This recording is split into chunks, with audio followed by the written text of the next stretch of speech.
Welcome to Data Protection Conversations. We are at VMworld in San Francisco, and I'm here today with Allan, who is the Vice President of Product Strategy for Veeam. Danny, welcome. Thank you. So tell me a little bit more about what's going on at this show. You have a big booth, I see lots of activity, and what are you hearing from your customers?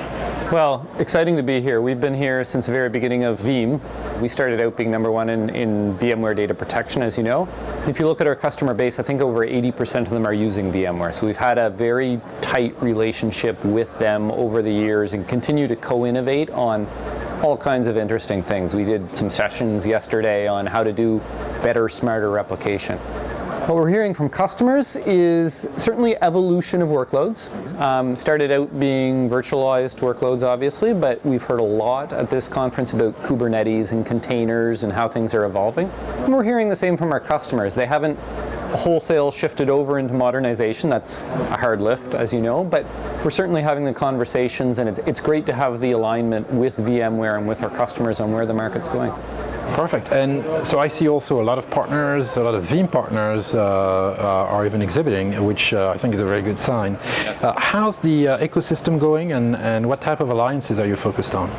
Well, we have different groups of alliances. Certainly at the technology level, as you know, infrastructure runs on hardware. So there's going to be some kind of storage system under there, and we have partnerships both on the primary storage side for snapshot integrations and on the secondary side as a target repository. But you highlighted another type of partners that I'm very passionate about, which is Veeam Cloud Service Providers.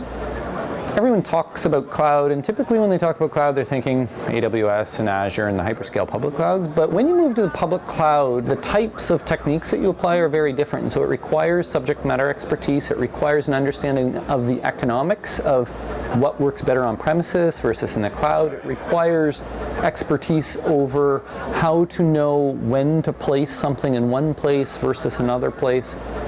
And so a partnership is very valuable there. And so we have a rich ecosystem of partners who run our software and become sometimes just a trusted advisor in that journey, and sometimes they become part of the infrastructure for their customers. They'll help them run it both on premises and in the cloud.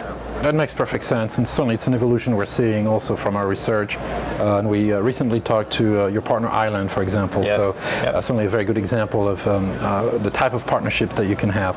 Well, I'd like to thank you very much for your time, and I'd like to thank our viewers for watching this data protection conversation. Thank you.